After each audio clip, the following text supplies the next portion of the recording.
Once upon a time, right on the edge of the forest, lived a golden-haired girl.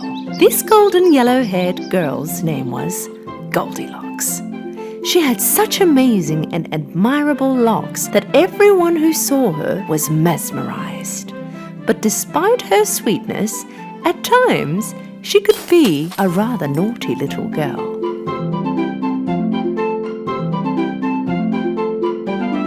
Every time she stepped out to play, her mother would have to warn her to behave. "Darling, please stay in the backyard and don't go into the woods." Deep into the forest in a shack lived a bear family. A broad-shouldered papa bear, a medium-sized mama bear, and a baby bear. Mama Bear always woke up early to prepare oatmeal porridge for breakfast. One morning, Baby Bear woke up earlier than usual and wanted to eat his porridge. But it was too hot. "Mama, can we go out for a walk in the woods until our porridge cools down?" Mama, Papa and Baby Bear left their porridges on the table and went out for a walk. The same morning, Goldilocks was playing in the backyard while waiting for her mum to prepare breakfast. But she was so bored of playing in the same yard all the time, and she was very curious about the deep parts of the forest. What would happen if I just went for a walk? She looked around, seeing that no one was around. She began running into the forest. When she got tired, she stopped and looked around. What a beautiful forest! Flowers, trees. Why didn't I come here before? She began to walk deeper into the forest. In the meantime, walking around with his family, the baby bear saw a beehive on the branch of a tree. Such a big beehive! I'm sure it is full of honey. Papa, can we eat some honey? No, my boy, that belongs to the bees. It's their home. We can't go in anybody's home and eat their food. It's not right. You're right. I think I will have to wait until we go home for my breakfast. Meanwhile, Goldilocks walked all by herself for such a long time. Finally, she got lost. She tried to turn back but could not make out the right way. She got really tired and hungry. She was almost in tears of her tiredness. She walked a little more, and finally she came to the end of the road. And she came across the house of the bear family in between the trees. She quietly approached the house, walked around it, but she could not see anyone. She knocked on the door, but nobody answered. Then she looked through the window. She saw 3 hot steamy plates on the table. She went back to the door again, and this time she knocked hard. The door opened. Goldilocks was overjoyed. She looked in and yelled, "Anybody home?" When there was no answer, she entered. She approached the table. On the table, there were 3 bowls of porridge, 1 big, 1 medium-sized, and 1 small. Because she was so hungry, she wanted to eat the big one first. But the moment she put the spoon in her mouth, her mouth burned, because the porridge was still too hot. She immediately reached the medium bowl, but she did not want to eat this either, because it was too cold. It's too cold! Finally, she dipped her spoon into the smallest one. This porridge is neither cold nor too hot. It's exactly the way I want it. So she ate all the porridge in the smallest bowl.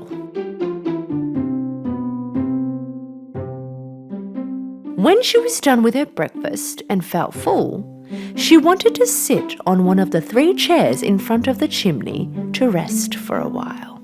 One of the 3 chairs was a big one, the other one medium, and the last one was a small one.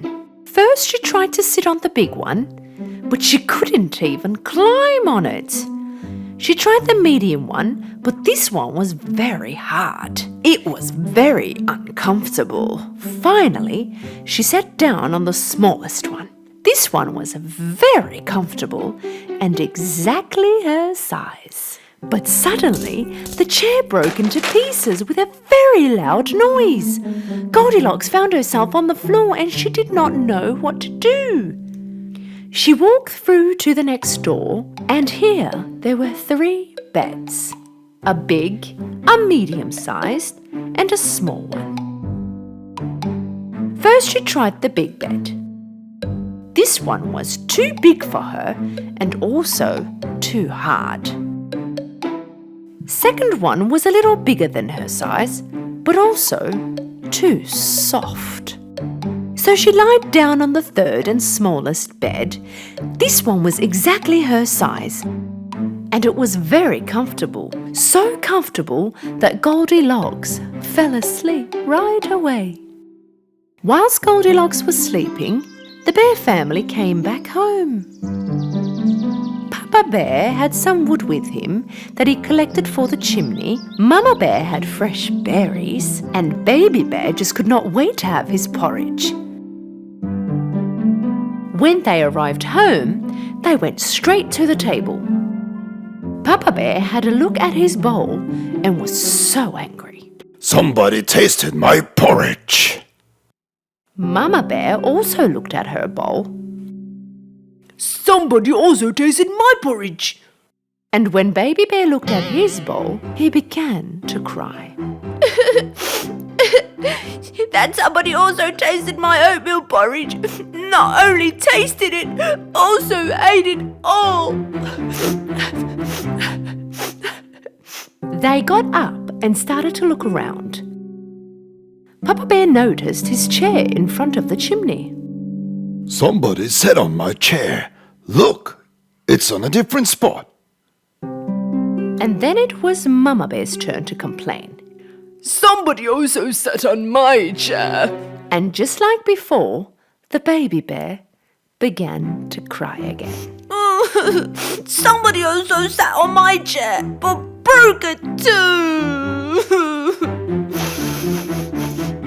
The bear family curiously went to the bedroom. Somebody lied on my bed. Look how it's undone.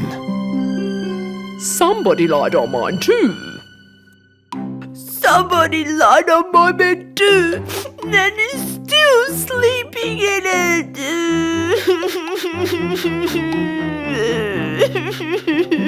Papa Bear walked next to Baby Bear's bed and saw that someone really was sleeping in his bed.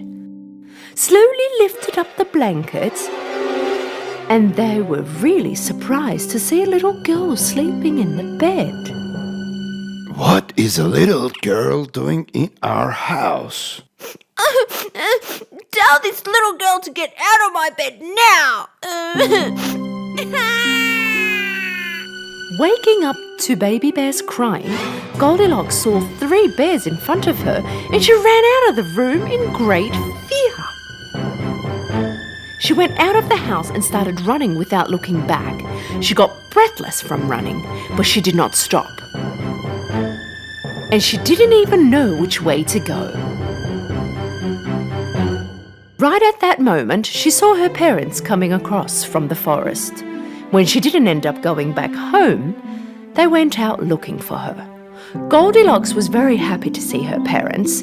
She ran and hugged her mother.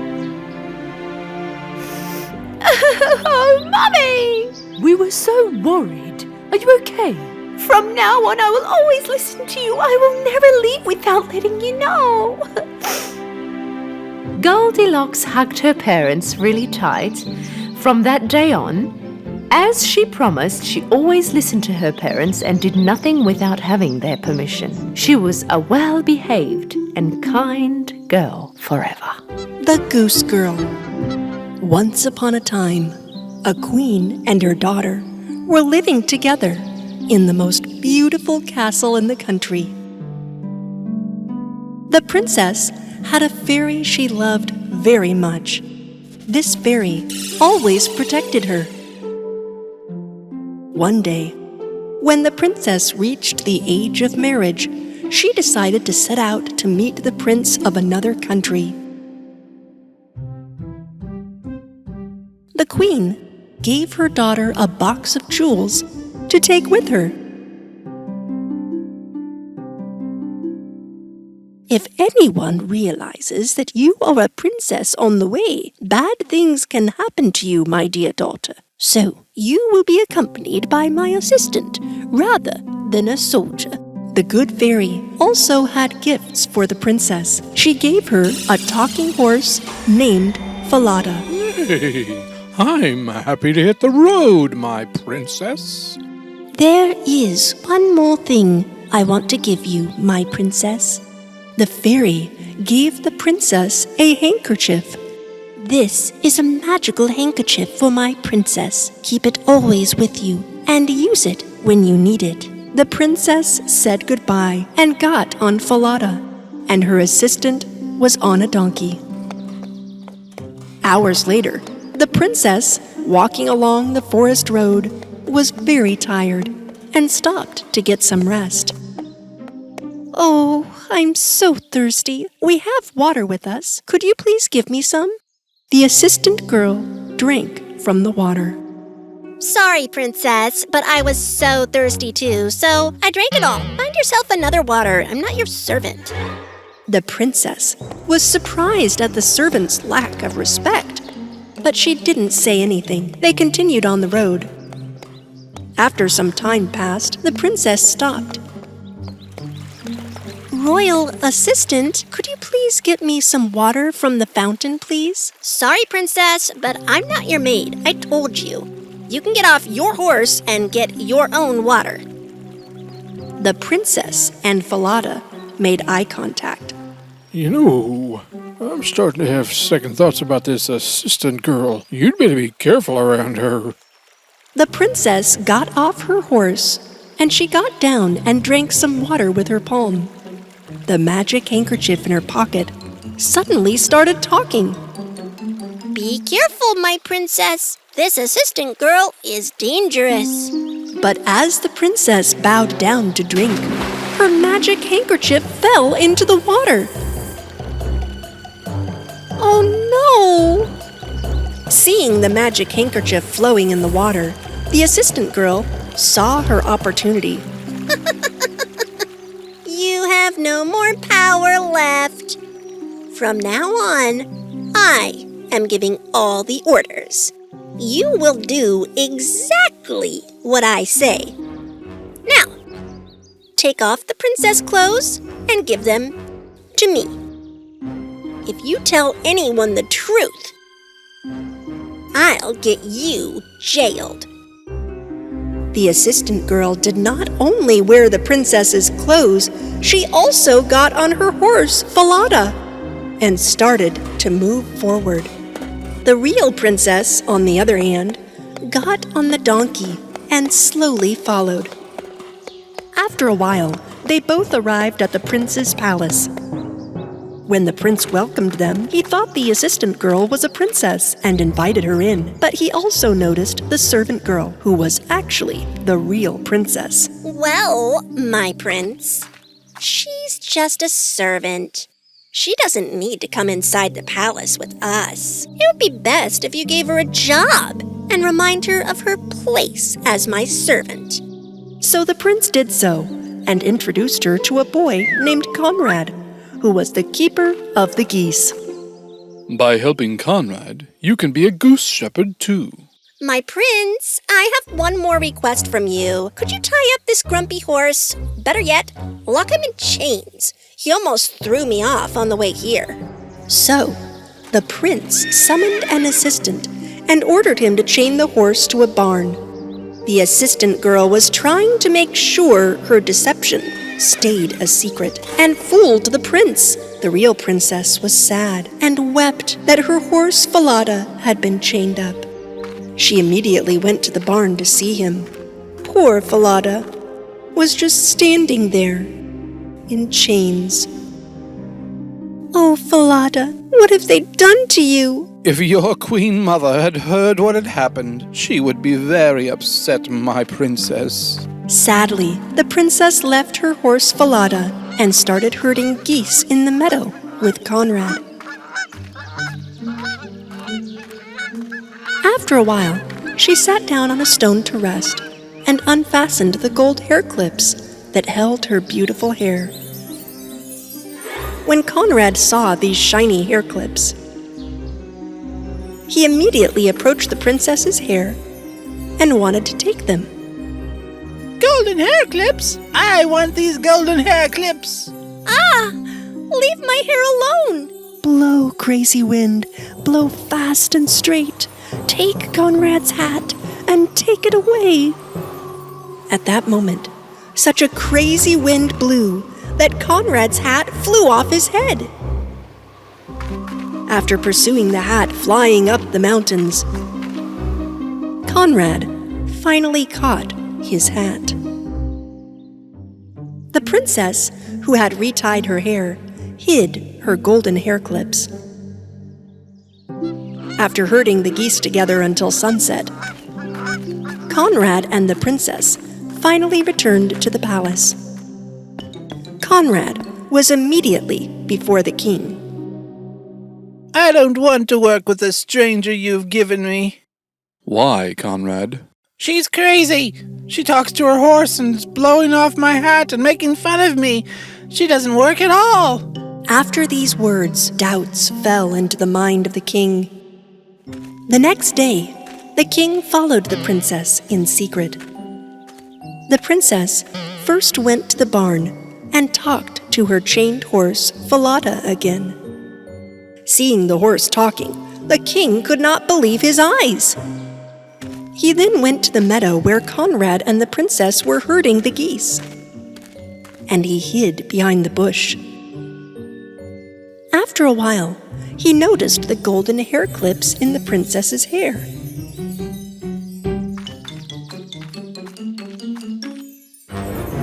Blow, crazy wind, blow right away.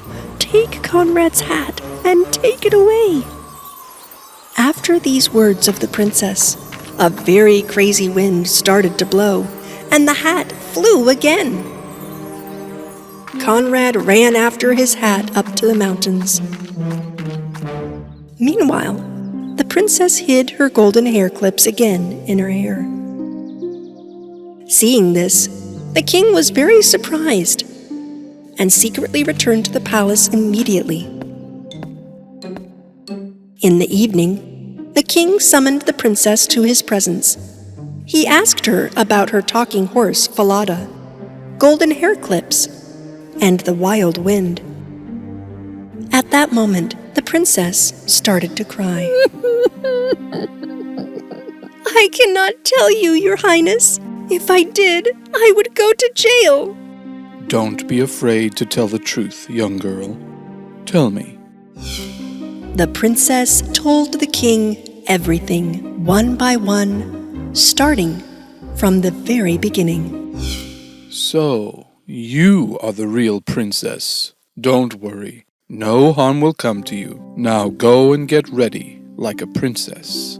The king immediately summoned his son, the prince, and told him everything. That same evening, without saying anything to the fake princess, the prince arranged a feast at the palace. The real princess was sitting on one side of the prince, and the fake one on the other. The beauty of the real princess was dazzling. But the fake princess did not recognize her. Who is this girl? What is she doing at the feast? Where did she find those shiny jewelry? That beautiful dress! Oh, palace nobles, I have a story for you. Listen to me now. The king started telling what happened to the princess, as if it was someone else's story. In the end, he asked everyone how someone who deceives people with lying should be punished. The heaviest punishment must be given to that liar, my king. Her feet must be chained, and she must be imprisoned forever. Is that so? But it is you who are the liar in this story. You have given yourself your own punishment. Soldiers, take this liar out of my presence now. The assistant girl thus suffered the punishment for ruining the princess's life by lying. The prince proposed to the real princess that night.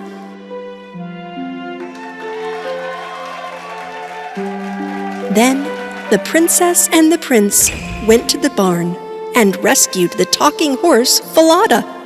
The truth finally came out, my princess. If your queen mother saw this moment, she would cry with happiness.